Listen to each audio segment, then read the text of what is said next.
الحمد للہ رب العالمین والعاقبۃ للمتقین ولا عدوان الا علی الظالمین وبعد فاعوذ باللہ من الشیطان الرجیم بسم اللہ الرحمن الرحیم ان ھذا القرآن یہدی للتی ہی اقوم۔ معزز ناظرین، قرآن کریم کی اس مجلس میں آپ کا استقبال ہے۔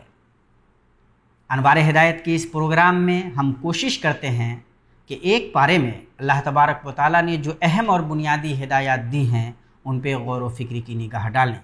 یاد رہے کہ اللہ پاک کے کلام کی ایک ایک آیت اس قابل ہے کہ ہم اس پہ باضابطہ غور و فکر کی نگاہ ڈالیں، غور کریں اور اس کی روشنی سے اپنے آپ کو منور کریں۔ آئیے 27ویں پارے میں اللہ تبارک و تعالیٰ کی دی گئی اہم اور بنیادی ہدایات پہ غور و فکر کی نگاہ ڈالتے ہیں۔ ہم جب اس پارے کی تلاوت کرتے ہیں تو ہم پاتے ہیں کہ سورہ زاریات کا تسلسل ہے۔ ماضیہ کا ذکر کر کے عبرت دلائی گئی ہے کہ انہوں نے جب اللہ تبارک و تعالیٰ کے احکام کو نہ مانا، انہوں نے جب اللہ تبارک و تعالیٰ کے احکام کو نہ ماننے کی غلطی کی، سرکشی کا راستہ اختیار کیا، تو اللہ تبارک و تعالیٰ نے انہیں عبرت بنا دیا۔ پھر اس میں تذکیر کا حکم دیا گیا ہے، یاد دہانی کی تلقین کی گئی ہے کہ یاد دہانی سے مومنین کا فائدہ ہوتا ہے۔ وذکر فإن الذکریٰ تنفع المؤمنین، یہ جو یاد دہانی ہے یہ ایمان والوں کو فائدہ پہنچاتی ہے، اس لیے جو کوئی بھی آپ کو یاد دلاتا ہے وہ آپ کو نفع پہنچانے کی کوشش کر رہا ہے، اس کے بارے میں آپ کا نظریہ درست ہونا چاہیے۔ ساتھ ہی اس میں انس و جن کی تخلیق کا مقصد بھی بیان کیا گیا ہے۔ اللہ فرماتا ہے وَمَا خَلَقْتُ الْجِنَّ وَالْإِنسَ إِلَّا لِيَعْبُدُونَ، ہم نے جنوں کو اور انسانوں کو اپنی ہی عبادت کے لیے پیدا کیا ہے۔ غور کرنے کا مقام یہ ہے کہ اگر ہماری پیدائش، ہماری تخلیق کا مقصد اللہ تبارک و تعالیٰ کی عبادت ہے، تو پھر ہم اگر اللہ تبارک و تعالیٰ کی عبادت نہیں کر رہے ہیں یا اللہ تبارک و تعالیٰ کی عبادت میں کسی اور کو شریک ٹھہرا رہے ہیں تو ہم کیسی غلطی کر رہے ہیں، ہم اپنے مقصد سے کتنے زیادہ دور ہیں۔ پھر اس میں سورہ طور ہے، اس میں کافروں کے عذاب اور اہل ایمان کے ثواب کا ذکر ہے، اور پے در پہ سوالات ہیں جن میں اللہ تبارک و تعالیٰ کی عظمت اور رسول پاک صلی اللہ تعالیٰ علیہ وسلم کی رسالت کے دلائل موجود ہیں۔ یہ جو پے در پہ سوالات ہیں ان پہ غور کرنے سے اہل ایمان کا ایمان تازہ ہوتا ہے، روشنی بڑھتی ہے، دل و دماغ میں اللہ تبارک و تعالیٰ کی عظمت کے دلائل پیوست ہوتے ہیں، اور یہ موقع بھی ملتا ہے کہ اگر کبھی کوئی ملحد ہو جو اللہ کو نہیں مانتا ہو تو اس سے گفتگو کرتے ہوئے ان دلائل کا سہارا لیا جا سکتا ہے۔ جو لوگ اللہ تبارک و تعالیٰ پر ایمان نہیں رکھتے، اگر وہ ان سوالات پہ غور کریں گے تو ان کا سینہ بھی حقائق کے لیے کھل سکتا ہے۔ ان پر بہت غور کرنے کی اصلاً ضرورت ہے۔ سورت کا اختتام صبر اور عبادت کی تلقین پر ہوتا ہے۔ وَاصْبِرْ لِحُکْمِ رَبِّکَ فَإِنَّکَ بِأَعْیُنِنَا وَسَبِّحْ بِحَمْدِ رَبِّکَ حِینَ تَقُومُ وَمِنَ اللَّیْلِ فَسَبِّحْهُ وَإِدْبَارَ النُّجُومِ، یہ جو صبر کی بار بار تلقین ہوتی ہے، عبادت کی اللہ تبارک و تعالیٰ کی طرف سے تلقین ہوتی ہے، تسبیح و تحمید کے لیے کہا جاتا ہے، تو یاد رکھنا ہے کہ جب رشتہ اللہ تبارک و تعالیٰ سے مضبوط ہو اور جب بندے کے اندر حق پہ قائم رہنے کے معاملے میں صبر کرنے کی قوت ہو، تو یہ دو ایسی چیزیں ہیں جو اسے ہمیشہ ہر طرح کی پریشانی سے بچائے رکھتی ہیں۔ اللہ تبارک و تعالیٰ جس کے ساتھ ہو اس کا کوئی بال بیکا نہیں کر سکتا، اور جس کے اندر صبر کرنے کی قوت ہو وہ جھنجھلائے گا نہیں، وہ جلد بازی کا شکار نہیں ہوگا، اور آخر کار اللہ تبارک و تعالیٰ کے وعدے کے مطابق انجام کار متقیوں کے لیے ہے، تو انشاءاللہ وہ اس انجام سے بھی ضرور بامراد ہوگا جو اللہ تبارک و تعالیٰ نے اہل تقوی اور صبر کرنے والوں کے لیے رکھا ہے۔ پھر اس میں سورہ نجم ہے، اس میں اس حقیقت کا بیان ہے کہ قرآن وحی ہے اور نبی صلی اللہ تعالیٰ علیہ وسلم وحی ہی ادا کرتے ہیں، وہ اپنی طرف سے کچھ نہیں بولتے۔ اللہ تبارک و تعالیٰ کی طرف سے اللہ کے نبی صلی اللہ تعالیٰ علیہ وسلم کو جو کچھ دیا جاتا ہے، جو وحی آتی ہے، اللہ کے نبی صلی اللہ تعالیٰ علیہ وسلم اسی کی تعبیر و تشریح کرتے ہیں، وہی بیان فرماتے ہیں۔ وما ينطق عن الهوى ان هو الا وحی یوحی، پھر اس کے اندر مشرکین اور ان کے معبودان باطلہ کا اللہ تبارک و تعالیٰ نے ابطال کیا ہے۔ عقائد و ایمان کے باب میں زن کی بنیاد پر کچھ کہنے سے تحذیر کی گئی ہے۔ عقائد اور ایمان یہ وہ چیزیں نہیں ہیں کہ آپ اپنے گمان سے، آپ اپنے زن سے کوئی چیز طے کر لیں اور یہ سمجھ لیں کہ یہی درست ہے۔ اس صورت کے اندر سابقہ کی سرکشی کا اللہ تبارک و تعالیٰ نے انجام بیان کیا ہے، اور ایک بڑی حقیقت بیان کی گئی ہے کہ انسان دنیا میں جو کچھ کرتا ہے، وہی جو کچھ وہ خود کر رہا ہے، جو نیکیاں یا جو برائیاں وہ کر رہا ہے، اللہ تبارک و تعالیٰ اس کا بدلہ اس کو آخرت میں دے گا۔ ایسا نہیں ہے کہ آپ کے حصے کا کام کوئی اور کرے گا۔ آپ جو کچھ کر رہے ہیں، جس طرح کوئی کسی کا بوجھ نہیں اٹھائے گا، اسی طرح آپ کی نیکی یا آپ کی بدی وہاں نظر آئے گی۔ اللہ فرماتا ہے وَأَن لَيْسَ لِلْإِنسَانِ إِلَّا مَا سَعَى وَأَنَّ سَعْيَهُ سَوْفَ يُرَى۔ آپ جو کچھ کر رہے ہیں، جو کوششیں کرتے ہیں، انہی کوششوں کو آپ دیکھیں گے، اور وہی چیزیں آپ کو دراصل کل قیامت کے دن ملیں گی۔ اس لیے غور کیجئے، دیکھیے، جائزہ لیجئے کہ کیا کچھ آپ آگے پیش کر رہے ہیں۔ پھر اس میں سورہ قمر ہے، اس میں بیان کیا جا رہا ہے کہ قیامت بہت قریب آ گئی ہے۔ ہم اس دھوکے میں نہ رہیں کہ قیامت بہت دور ہے۔ قیامت بہت قریب ہے، اور مشرکین کو بتایا جا رہا ہے کہ قیامت کے دن ان کا انجام کیا ہوگا، اور گزری ہوئی امتوں کے ساتھ اللہ تبارک و تعالیٰ نے کیا کیا۔ اگر اس پہ ہم غور کر لیں تو قیامت کے تعلق سے جو ہماری تیاری ہے وہ بہت مضبوط ہو جائے گی۔ یہ قیامت کتنی قریب ہے، ہم دراصل اس بارے میں کچھ اندازہ بھی نہیں کر سکتے، وہ اتنی زیادہ قریب ہے۔ اور جب اللہ تبارک و تعالیٰ یہ انتباہ دے رہا ہے کہ وہ بہت قریب ہے، تو ہماری سمجھداری اسی میں ہے کہ ہم اسے بہت قریب سمجھ کر اس کے لیے بہتر تیاری کریں۔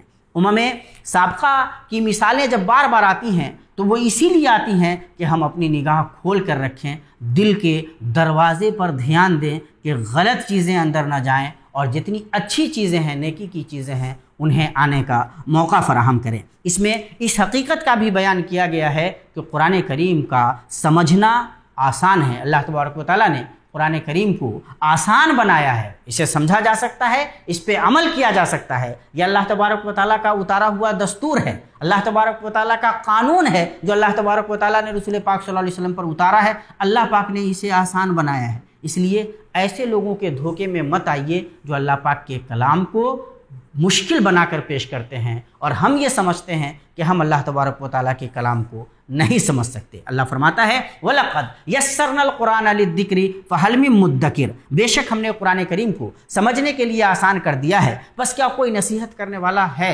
ہم خود غور کریں کہ جب اللہ تبارک و تعالیٰ یہ فرما رہا ہے تو کسی دوسرے آدمی کی بات اللہ تبارک و تعالیٰ کے مقابلے میں کیسے درست ہو سکتی ہے؟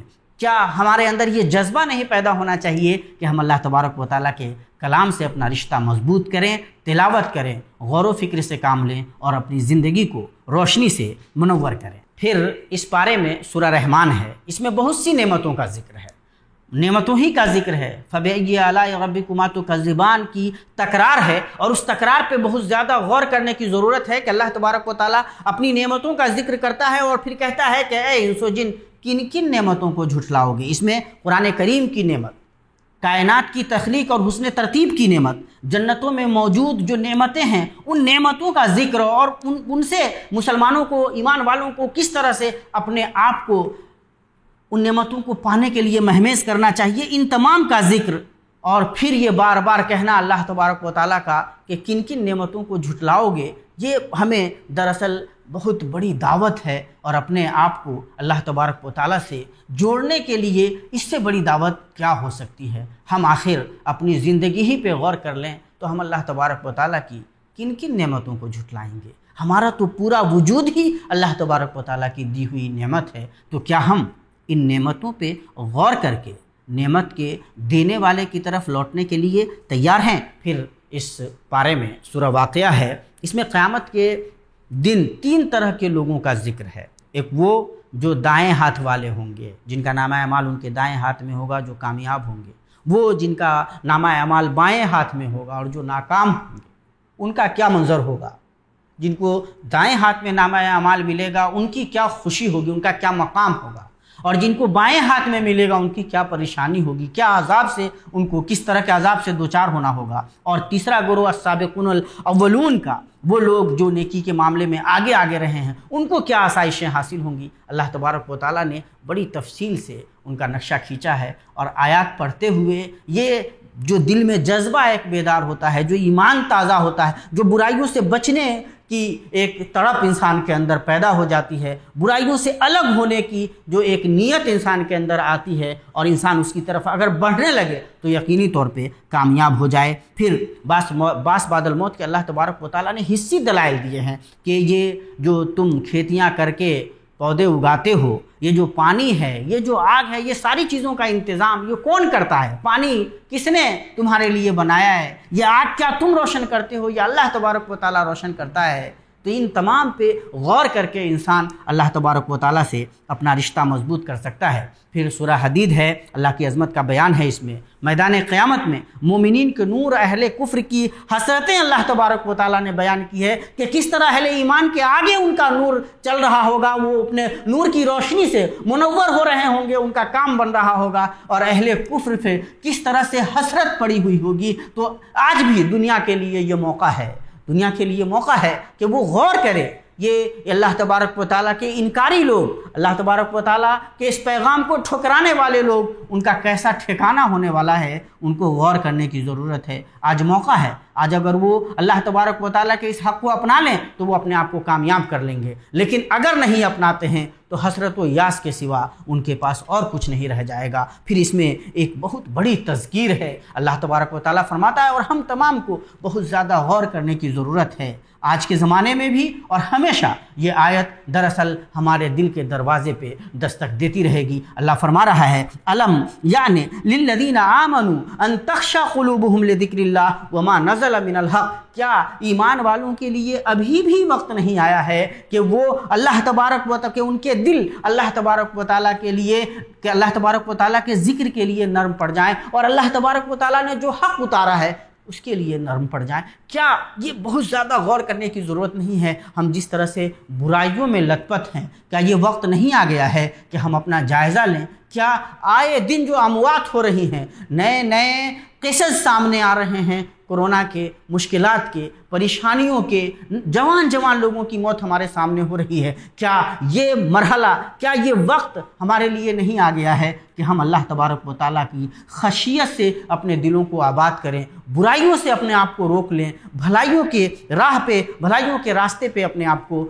لگا دیں؟ الم یعنی للذین آمنوا ان تخشع قلوبہم لذکر اللہ وما نزل من الحق۔ بار بار غور کیجئے اس آیت پہ کہ یہ آیت ہم سے کیا کہہ رہی ہے۔ پھر اللہ تبارک و تعالیٰ نے اس بارے میں دنیا کی بے ثباتی بیان کی ہے کہ یہ دنیا لہو و لعب ہے، یہ رہنے والی نہیں ہے، یہ ایسی بے حیثیت ہے کہ ہم اس کا کچھ کر نہیں سکتے، ہم اس سے کچھ فائدہ نہیں اٹھا پائیں گے۔ یہ جو دنیا ہے، جب اس کی یہ حیثیت ہے تو اس جنت کی طرف انسان کو تیز دوڑنا چاہیے جس کی نعمتیں سرمدی ہیں، اور دراصل وہی کامیاب ہے جو جنت سے سرفراز ہو جائے۔ ناکام وہی ہے جسے جنت نہ ملے اور جس کے حق میں جہنم کا فیصلہ کر دیا جائے۔ پھر اللہ تبارک و تعالیٰ نے اس میں تقدیر کے فوائد بیان کیے ہیں کہ اللہ تبارک و تعالیٰ نے جو فیصلے فرما دیے ہیں اس کا فائدہ یہ ہے کہ اندر مومنین کے اندر، اہل ایمان کے اندر کوئی حسرت پیدا نہیں ہوتی، کوئی افسوس نہیں ہوتا کہ ایسا کرتے تو ایسا ہو جاتا۔ ان کا ایمان ہوتا ہے